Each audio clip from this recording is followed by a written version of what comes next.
ಎಲ್ರಿಗೂ ನಮಸ್ಕಾರ. ನಾನು ಲಕ್ಷ್ಮೀ ಝಾನ್ಸಿಬಾಳ್. ನಮ್ಮೂರು ಹೊನ್ನಾವರದ ಕರ್ಕಿ. ನಾವಿರೋದು ಬೆಂಗಳೂರಿನಲ್ಲಿ. ನಾನಿವತ್ತು ಅಮೂಲ್ ಕನ್ನಡ ಪೇಜ್ನಿಗಾಗಿ ಆರ್ಗ್ಯಾನಿಕ್ ಅಂದ್ರೆ ಮನೆಯಲ್ಲಿ ನಮ್ಮ ಓವನ್ ಇಲ್ಲ ಅಥವಾ ಯಾವುದೇ ಸಾಧನ ಇಲ್ಲ, ಎಲೆಕ್ಟ್ರಿಕ್ ಸಾಧನ ಇಲ್ಲ ಅಂತಂದ್ರೆ ನಾವು ಸಾದಾ ಗ್ಯಾಸ್ನಲ್ಲಿ ಯಾವ ರೀತಿಯಾಗಿ ಗೋಧಿಯಿಂದ ಗೋಧಿ ಹಿಟ್ಟನ್ನು ಉಪಯೋಗಿಸಿ ಬಿಸ್ಕತ್ ಮಾಡೋದು ಹೇಗೆ ಅಂತ ತೋರಿಸ್ತೀನಿ. ಅದಕ್ಕಾಗಿ ನಾನು ಅಮೂಲ್ ಆರ್ಗ್ಯಾನಿಕ್ ಗೋಧಿ ಹಿಟ್ಟನ್ನು ತೆಗೆದುಕೊಂಡಿದ್ದೀನಿ. ಈ ಹಿಟ್ಟನ್ನು ನಾನು ಈ ಪ್ಯಾಕೆಟ್ನಿಂದ ಒಂದು ಡಬ್ಬಕ್ಕೆ ಹಾಕಿಟ್ಕೊಂಡಿದ್ದೀನಿ. ಹಾಗೆ ಅಮೂಲ್ ಆರ್ಗ್ಯಾನಿಕ್ ಸಕ್ಕರೆಯನ್ನು ತೆಗೆದುಕೊಂಡಿದ್ದೀನಿ. ಅಮೂಲ್ ಆರ್ಗ್ಯಾನಿಕ್ ಬೆಣ್ಣೆಯನ್ನು ತೆಗೆದುಕೊಂಡಿದ್ದೀನಿ.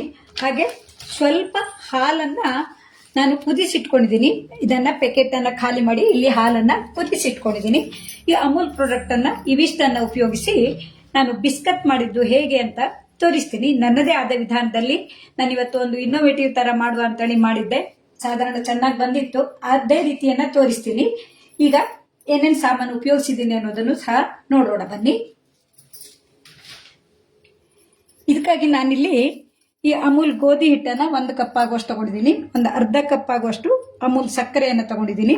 ಹಾಗೆ ಅಮೂಲ್ ಬೆಣ್ಣೆಯನ್ನ ನಾನು ರೂಮ್ ಟೆಂಪರೇಚರ್ಗೆ ತಗೊಬಂದು ಈ ರೀತಿ ಮಾಡಿ ಇಟ್ಕೊಂಡಿದ್ದೀನಿ. ಯಾಕೆಂದ್ರೆ ಅದು ಫ್ರಿಜ್ ನಲ್ಲಿ ಇಟ್ಟಾಗ ಗಟ್ಟಿಯಾಗಿರುತ್ತೆ. ಹಾಗಾಗಿ ಸ್ವಲ್ಪ ಮೊದಲೇ ನಾನು ತೆಗೆದಿಟ್ಕೊಂಡು ಈ ರೀತಿ ಸ್ವಲ್ಪ ಮೆದುವಾಗಿ ಮಾಡ್ಕೊಂಡಿದ್ದೀನಿ.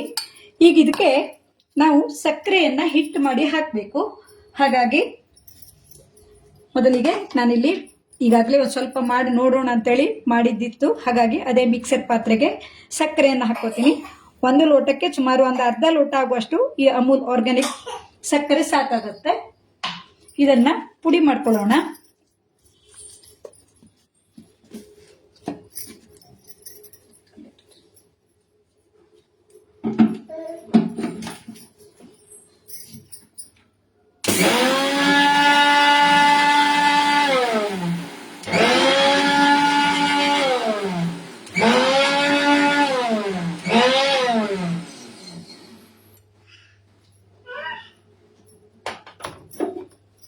ಅಮೂಲ್ ಸಕ್ಕರೆಯನ್ನ ಪುಡಿ ಮಾಡ್ಕೊಂಡಿದ್ದೀನಿ. ನೋಡಿ, ಒಮ್ಮೆಲೆ ಮುಚ್ಚಳ ತೆಗೆದ್ರೆ ಈ ರೀತಿ ಸಕ್ಕರೆ ಪುಡಿ ಹಾರಿ ಬರುತ್ತೆ.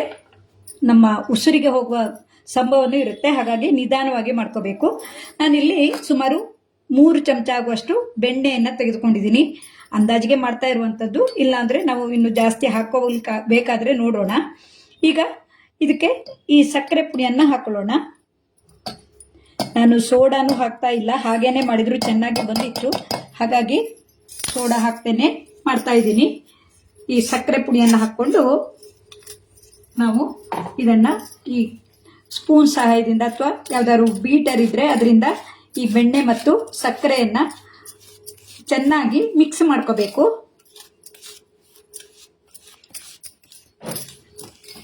ಅಮೂಲ್ ಆರ್ಗ್ಯಾನಿಕ್ ಸಕ್ಕರೆ ಆಗಿರೋದ್ರಿಂದ ಬಣ್ಣ ಸ್ವಲ್ಪ ಬದಲಾಗಿದೆ. ಮತ್ತೆ ನಾವು ಮೈದಾ ಬದಲಿಗೆ ಗೋಧಿ ಹಿಟ್ಟಿನಿಂದ ಓವನ್ ಇಲ್ಲದೆ ಅಥವಾ ಯಾವುದೇ ಜಿಡ್ಡು ಅಂದ್ರೆ ಕರಿಯೋದಿಲ್ಲದೆ ಯಾವುದು ಇಲ್ಲದೇನೆ ನಾವು ಮಾಡ್ಕೋಬಹುದು. ಇದನ್ನ ಈ ರೀತಿ ಚೆನ್ನಾಗಿ ಮಿಕ್ಸ್ ಮಾಡ್ಕೋಬೇಕು. ಇದಕ್ಕೆ ನಾನ್ ಕಟಾರಿ ಅಂತಲೂ ನಾವು ಹೇಳೋದಿತ್ತು. ಈಗೆಲ್ಲ ನಾವು ನಾನ್ ಕಟಾರಿ ಹೇಳೋ ಬದಲಿಗೆ ಬಿಸ್ಕತ್ತು, ಕುಕೀಸು ಹೀಗೆ ಹೊಸ ಹೊಸ ಹೆಸರಿನಿಂದ ಕರೆದವಾಗ ಅದಕ್ಕೆ ಒಂಥರ ಏನೋ ಹೊಸದಾಗಿದೆ ಅಂತ ಹೇಳಿ ಅನಿಸುತ್ತೆ. ಈ ರೀತಿ ಚೆನ್ನಾಗಿ ಮಿಕ್ಸ್ ಮಾಡ್ಕೋಬೇಕು. ನೋಡಿ, ಬೆಣ್ಣೆಯನ್ನ ನಾವು ರೂಮ್ ಟೆಂಪರೇಚರ್ಗೆ ತಂದ್ಕೊಂಡ್ರೆ ಅದು ಮೆದುವಾಗಿರುತ್ತೆ. ಇಲ್ಲಾಂದ್ರೆ ನಾವು ಅಮೂಲ್ ಬೆಣ್ಣೆಯನ್ನೆಲ್ಲ ತಗೊಂಡ್ರೆ ಫ್ರಿಜ್ ಅಲ್ಲಿ ಇಟ್ಟಾಗ ಗಟ್ಟಿಯಾಗಿರುತ್ತೆ. ಹಾಗಾಗಿ ಮೊದಲೇ ತೆಗೆದಿಟ್ಕೊಂಡು ಈ ರೀತಿ ಬೀಟ್ ಮಾಡೋದು ಅಂತೀವಲ್ಲ, ತುಂಬಾ ಏನ್ ಮಾಡ್ಬೇಕು ಅಂತಿಲ್ಲ. ಯಾಕೆಂದ್ರೆ ಸಕ್ಕರೆ ಪುಡಿಯಾಗಿದೆ.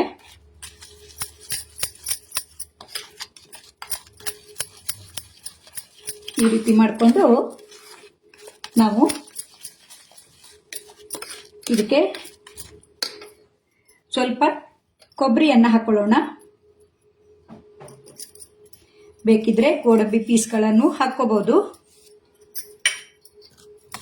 ಕೊಬ್ಬರಿಯನ್ನು ಹಾಕಿ ಮಿಕ್ಸ್ ಮಾಡ್ಕೊಳ್ಳೋಣ. ಯಾಕೆಂದ್ರೆ ಇದಕ್ಕೆ ಬೆಣ್ಣೆ, ಕೊಬ್ಬರಿ ಪರಿಮಳ ಎಲ್ಲ ಬಂದ್ರೆ ತಿನ್ನೋಕೆ ತುಂಬಾ ಚೆನ್ನಾಗಿರುತ್ತೆ. ನಾವು ಮನೆಯಲ್ಲೇ ಮಾಡ್ಕೊಂಡ ಈ ಬಿಸ್ಕತ್ತು ಚೆನ್ನಾಗಿರುತ್ತೆ.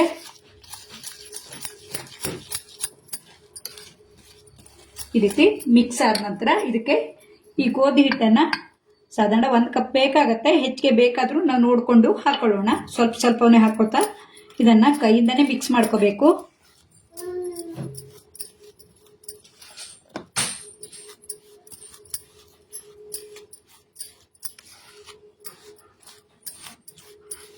ಹಾಗೆ ನಾನಿಲ್ಲಿ ಈ ಓವನ್ ಬದಲಿಗೆ ನೋಡಿ ಈ ಪಾತ್ರೆಯಲ್ಲಿ ತೋರಿಸ್ತೀನಿ, ಬೇಕಿದ್ರೆ ಇಡ್ಲಿ ಪಾತ್ರೆ ಅಥವಾ ಯಾವುದಾದ್ರೂ ಒಂದು ಪಾತ್ರೆಯಲ್ಲಿ ಮರಳನ್ನು ಹಾಕಿ ಚೆನ್ನಾಗಿ ಬಿಸಿ ಮಾಡ್ಕೋಬೇಕು. ನಾನು ಈಗಾಗಲೇ ಒಂದು ಹದ ಬಿಸ್ಕತ್ ಅನ್ನ ಮಾಡಿರೋದ್ರಿಂದ ಇದನ್ನ ಬಿಸಿಗೆ ಇಟ್ಕೊಂಡಿದ್ದೆ.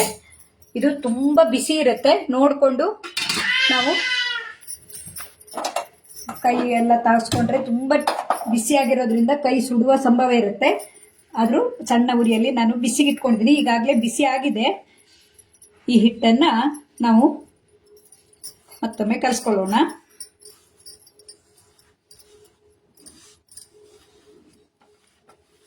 ಇದು ನಾವು ಉಂಡೆ ಕಟ್ಟುವ ಹದಕ್ಕೆ ಬರಬೇಕು.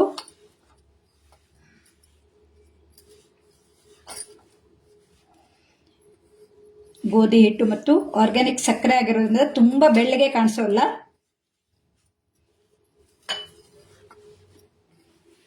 ಇವೆಲ್ಲವನ್ನ ಈ ರೀತಿ ಮಿಶ್ರ ಮಾಡಿಕೊಂಡು ನಾವು ಉಂಡೆ ಕಟ್ಟುವ ಹದ ಮಾಡಿಕೊಂಡು ಇದಕ್ಕೆ ನಾನು ಇನ್ನೊಂದು ಟ್ವಿಸ್ಟ್ ಕೊಡ್ತಾ ಇದ್ದೀನಿ.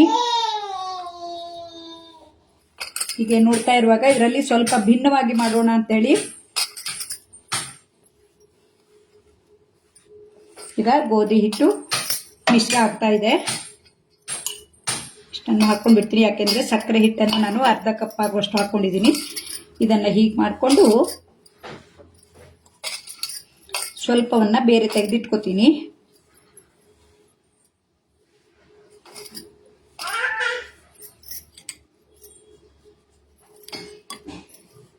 ಇದು ಎಲ್ಲ ಮಿಕ್ಸ್ ಆಗಿದೆ. ಇದರ ಜೊತೆಗೆ ನಾನಿಲ್ಲಿ ಈಗಾಗಲೇ ನಾನು ತುಂಬಾ ಅಡುಗೆಗಳಲ್ಲಿ ತೋರಿಸಿದ್ದೀನಿ. ನಮ್ಮಲ್ಲಿ ಈ ನೇರಳೆ ಕರೆದ ಬಣ್ಣದ ಸ್ವೀಟ್ ಪೊಟೆಟೊ ಅಂದ್ರೆ ಸಿಹಿ ಗೆಣಸು ತಂದಿದ್ದಿತ್ತು. ಇದನ್ನ ಬೇಯಿಸ್ಕೊಂಡಿದ್ದೀನಿ. ಇದನ್ನ ನಾನು ಸ್ವಲ್ಪ ಇದ್ರ ಜೊತೆಗೆ ಹಾಕೋತೀನಿ, ಯಾಕೆಂದ್ರೆ 2 ಕಲರ್ ಬಂದ್ರೆ ನೋಡೋಕೆ ಚೆನ್ನಾಗಿರುತ್ತೆ ಅಂತ ಈ ರೀತಿ ಮಾಡ್ತಾ ಇದ್ದೀನಿ.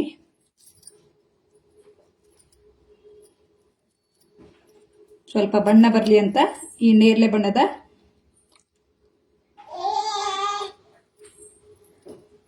ಗೆಣಸಿನ ಮಿಶ್ರಣವನ್ನ ಹಾಕ್ತಾ ಇದ್ದೀನಿ.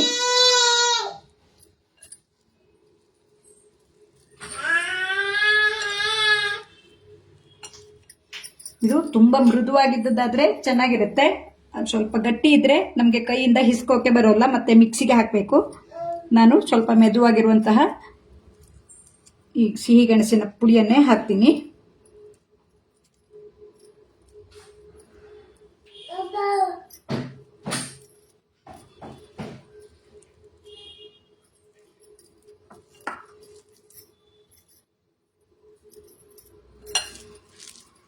ನೋಡಿ, ಇದು ಪರ್ಪಲ್ ಕಲರ್ ಇದೆಯಲ್ಲ, ಇದರ ಜೊತೆಗೆ ಈ ಗೋಧಿ ಹಿಟ್ಟಿನ ಮಿಶ್ರಣವನ್ನ ಸ್ವಲ್ಪ ಸೇರಿಸಿ ಇನ್ನೊಂದು ರೀತಿಯ ಬಣ್ಣ ಬರೋಕೆ ಇದನ್ನ ಹಾಕೋತಾ ಇದ್ದೀನಿ.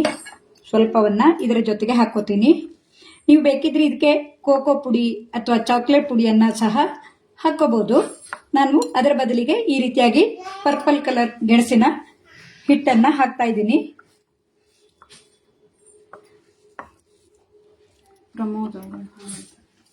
ಪ್ರಮೋದ್ ಜೈನ್ ಅನ್ನೋರು ನೋಡ್ತಾ ಇದ್ದೀರಾ. Thank you.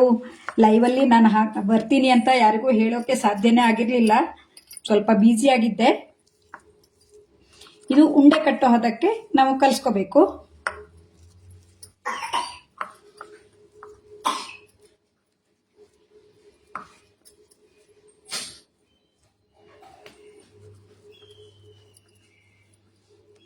ಈ ವಿಡಿಯೋವನ್ನ ಲೈವ್ ಅಲ್ಲಿ ನೋಡೋಕೆ ಸಾಧ್ಯ ಆಗಲಿಲ್ಲ ಅಂದ್ರೆ ಆಮೇಲೂ ನೋಡಬಹುದು.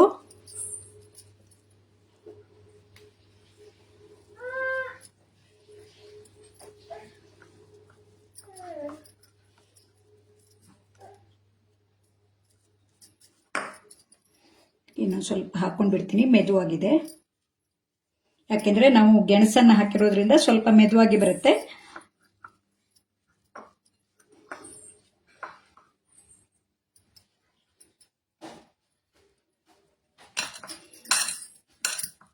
ನಮ್ಮ ಕ್ರಿಯೇಟಿವಿಟಿಗೆ ತಕ್ಕಂತೆ ನಾವು ಇದನ್ನ ಮಾಡ್ಕೋಬಹುದು.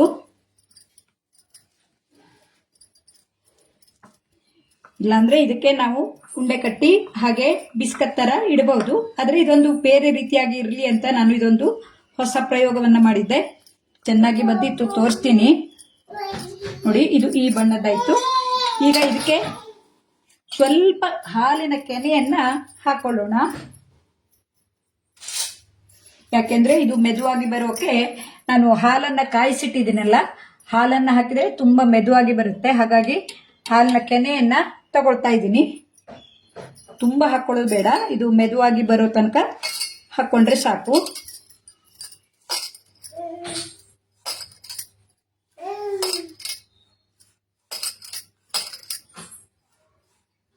ನೋಡ್ತಾ ಹಾಕೊಳ್ಳೋಣ.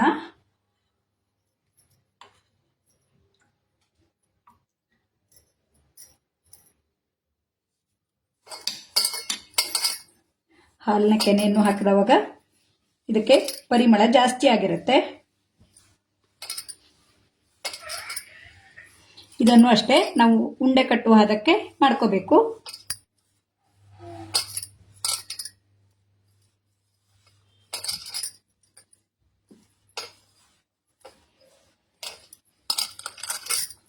ನೋಡಿ, ಇದು ಮುದ್ದೆ ಕಟ್ಟುವ ಹದಕ್ಕೆ ಬರ್ತಾ ಇದೆ.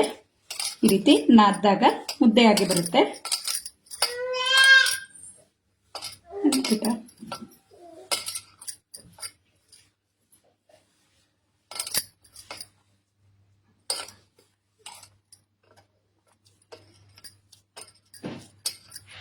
ಇನ್ನೊಂದು ಸ್ವಲ್ಪ ಬೇಕಾಗತ್ತೆ.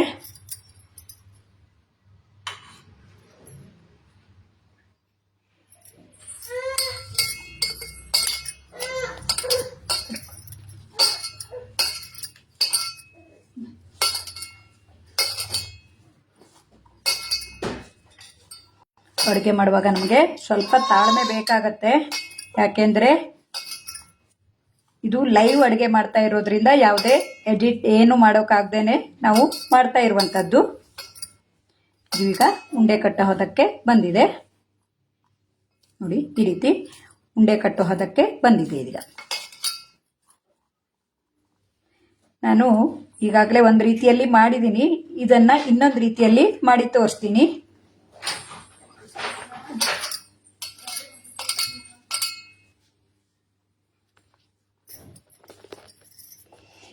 ಇದೆರಡರದ್ದು ಉಂಡೆಗಳನ್ನ ಚಿಕ್ಕ ಚಿಕ್ಕದಾಗಿ ಉಂಡೆ ಮಾಡ್ಕೋತೀನಿ.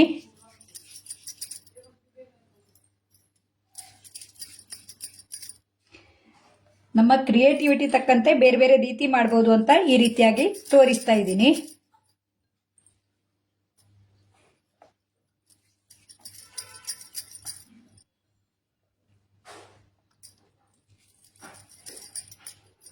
ಚಿಕ್ಕ ಚಿಕ್ಕದಾಗಿ ಮಾಡಿಕೊಂಡ್ರೆ ನಾವು ಎರಡು ರೀತಿ ಸೇರಿಸಿ ಮಾಡಬೇಕು. ಹಾಗೆ ಇದನ್ನು ಅಷ್ಟೇ ನಾನಿಲ್ಲಿ ಎಷ್ಟು ಉಂಡೆ ಮಾಡ್ಕೊಂಡಿದ್ದೀನೋ ಅದೇ ರೀತಿ ಉಂಡೆಯನ್ನ ಮಾಡೋಣ.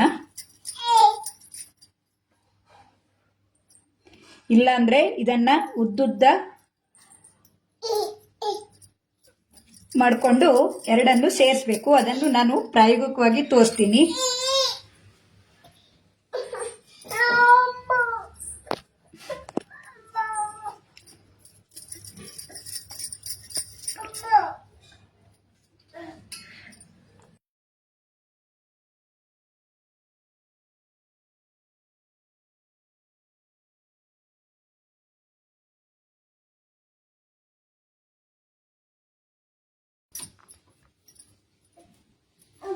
ಈ ರೀತಿ 4-5 ಉಂಡೆಗಳನ್ನು ಮಾಡ್ಕೊಂಡಿದ್ದೀನಿ. ಇದೆರಡನ್ನ ಮಿಕ್ಸ್ ಮಾಡಬೇಕೀಗ.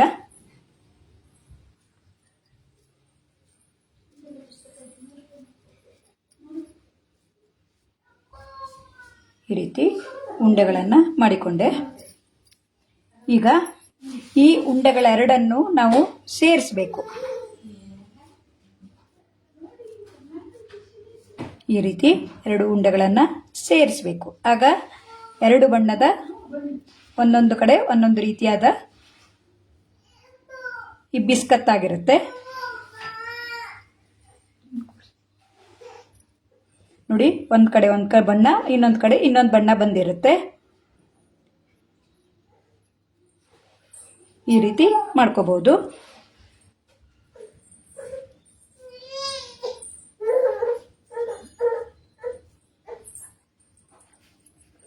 ಎರಡು ಸರಿಯಾಗಿ ಮಿಕ್ಸ್ ಆಗಬೇಕು, ಆಗ ನೋಡೋಕ್ಕೂ ಚೆನ್ನಾಗಿರುತ್ತೆ.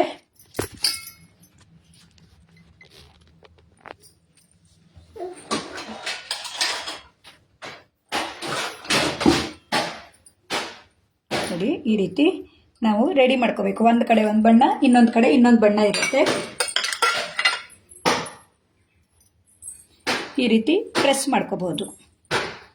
ನಮಗೆ ಯಾವ್ದು ಅನುಕೂಲ ಆಗುತ್ತಾ ಆ ರೀತಿ ಮಾಡ್ಕೊಳ್ಳೋಣ ಅಂತ, ನಮ್ಮ ಕ್ರಿಯೇಟಿವಿಟಿ ತಕ್ಕಂತೆ ಇವನ್ನೆಲ್ಲ ಮಾಡೋದು.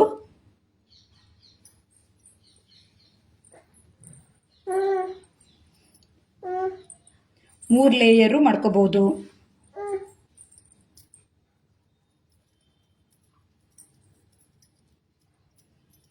ಈ ರೀತಿ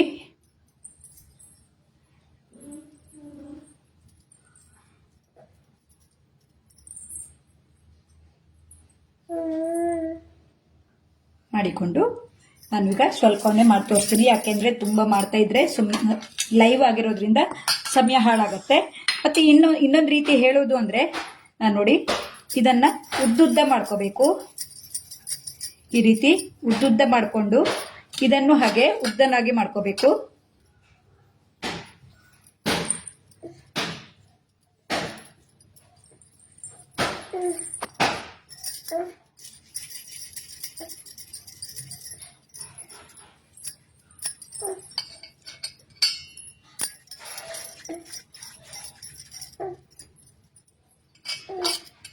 ಇದು ಮತ್ತು ಆ ಎರಡು ರೀತಿಯದ್ದನ್ನ ಉದ್ದುದ್ದ ಸ್ಟ್ರಿಪ್ಸ್ ಆಗಿ ಮಾಡಿಕೊಂಡು ಒಂದರ ಮೇಲೆ ಒಂದು ಇಡ್ತಾ ಹೋಗಿ, ಆಮೇಲೆ ನಾವು ಸ್ವಲ್ಪ ಹೊತ್ತು ಫ್ರಿಜ್ನಲ್ಲಿ ಇಟ್ಟರೆ ಚೆನ್ನಾಗಿರುತ್ತೆ.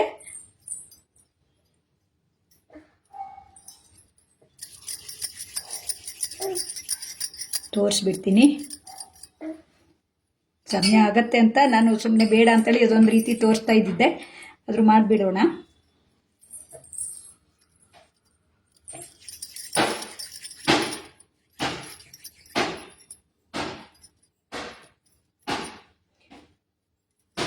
ಹೀಗೆ ಚಪ್ಪಟೆಯಾಗಿ ಮಾಡಿಕೊಂಡು ಇದರ ಮೇಲೆ ಇದನ್ನ ಇಡಬೇಕು. ನಾವು ಎರಡು ಸಮನಾಗಿ ಮಾಡಿಕೊಂಡ್ರೆ ಸರಿಯಾಗಿ ಬರುತ್ತೆ. ಈಗ ಇದರ ಮೇಲೆ ಇನ್ನೊಂದು ರೀತಿಯದನ್ನ ಇಡಬೇಕು. ಇದೇ ರೀತಿ ನಾವು 3-4 ಲೇಯರ್ ಮಾಡಿಕೊಂಡ್ರೆ ಅದನ್ನ ಕತ್ತರಿಸಿದವಾಗ ಪದರ ಪದರ ಆಗಿ ಕಾಣಿಸುತ್ತೆ.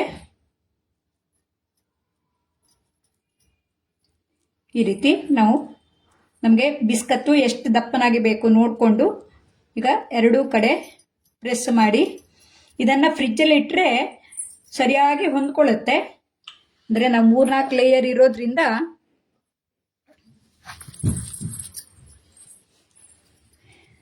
ಇದನ್ನು ಈ ರೀತಿ ಮಾಡಿಕೊಂಡು ನೋಡಿ, ಇದು ಪದರ ಪದರಾಗಿ ಇರುತ್ತೆ. ಇದನ್ನು ಕಟ್ ಮಾಡಿ ನಾವು ಇದ್ರ ಜೊತೆಗೆ ಬೇಕಿದ್ರೆ ಅಲಂಕಾರಕ್ಕಾಗಿ ಎಳ್ಳನ್ನು ಹಾಕೋಬಹುದು. ಈಗ ನಾನು ಇದ್ರ ಮೇಲೆ ಎಳ್ಳನ್ನು ಹಾಕಿ ಬೇಯೋಕೆ ಇಡ್ತೀನಿ. ಬೇಯೋಕೆ ಅಂದರೆ ಬೇಕಾಗತ್ತೆ. ನಾವು ನೀರನ್ನು ಹಾಕದೆ ಹಾಕಿರೋದ್ರಿಂದ, ಮರಳನ್ನು ಹಾಕಿರೋದ್ರಿಂದ ಉಪ್ಪನ್ನು ಸಹ ನಾವು ಹಾಕ್ಕೋಬಹುದು. ನಾನಿಲ್ಲಿ ಮರಳನ್ನು ಹಾಕಿದ್ದೀನಿ. ಇದಕ್ಕೂ ಅಷ್ಟೇ ಈ ರೀತಿ ಎಳ್ಳನ್ನು ಹಾಕ್ಕೊಂಡು ಕಟ್ ಮಾಡ್ಕೋಬೇಕು.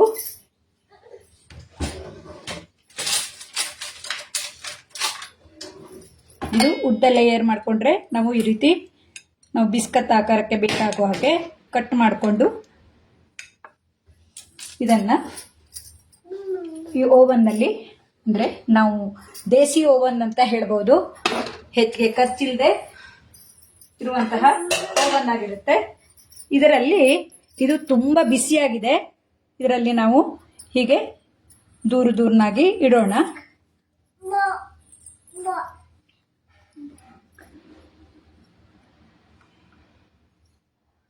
ನೋಡಿ, ಇದು ಈ ರೀತಿ ಲೇಯರ್ ಆಗಿ ಬಂದಿರುತ್ತೆ, ಕಾಣಿಸುತ್ತಲ್ಲ ನೋಡಿ. ಒಂದು ಗೆಣಸಿನ ಬಣ್ಣ, ಇನ್ನೊಂದು ನಾವು ಗೋಧಿ ಹಿಟ್ಟಿನಿಂದ ಕಲಸಿರುವಂತಹ ಬಣ್ಣ ಆಗಿರುತ್ತೆ. ಈ ರೀತಿ ಲೇಯರ್ ಆಗಿರುತ್ತೆ. ನಾವು ಸ್ವಲ್ಪ ಪ್ರೆಸ್ ಮಾಡಿ ಇಟ್ಟರೆ ಚೆನ್ನಾಗಿರುವಂತಹ ಆಕಾರ ಬರುತ್ತೆ. ನೋಡೋಕೆ ಚೆನ್ನಾಗಿರುವಂತಹ ಆಕಾರವನ್ನು ಕೊಡುತ್ತೆ. ಈ ರೀತಿ ಮಾಡಿಟ್ಕೊಂಡು ಇದನ್ನು ಈ ದೇಸಿ ಓವನ್ನಲ್ಲಿ ಒಂದು 10 ರಿಂದ 15 ನಿಮಿಷ ಬೇಯುವ ಹಾಗೆ ಬೇಕ್ ಮಾಡ್ಕೊಳ್ಬೇಕು. ಅಂದರೆ ನಾವು ನೀರನ್ನು ಹಾಕಿರೋದಿಲ್ಲ. ಯಾವುದೇ ಆದರೂ ತುಂಬ ಗಾಳಿ ಹೋಗದೆ ಇರುವ ಹಾಗೆ ಮಾಡಬೇಕು ಅಂತಿಲ್ಲ. ಮುಚ್ಚಳ ಮುಚ್ಚಿ ಬೇಯಿಸಬೇಕು. ಈಗ ಇದು ಬೇಯೋಕ್ಕೆ 10 ರಿಂದ 15 ನಿಮಿಷ ಬೇಕಾಗತ್ತೆ. ಹಾಗಾಗಿ ನಾನು ಈಗಾಗಲೇ ಒಂದು ಮಾಡಿ ಇಟ್ಟಿದ್ದೀನಿ, ತೋರಿಸ್ತೀನಿ.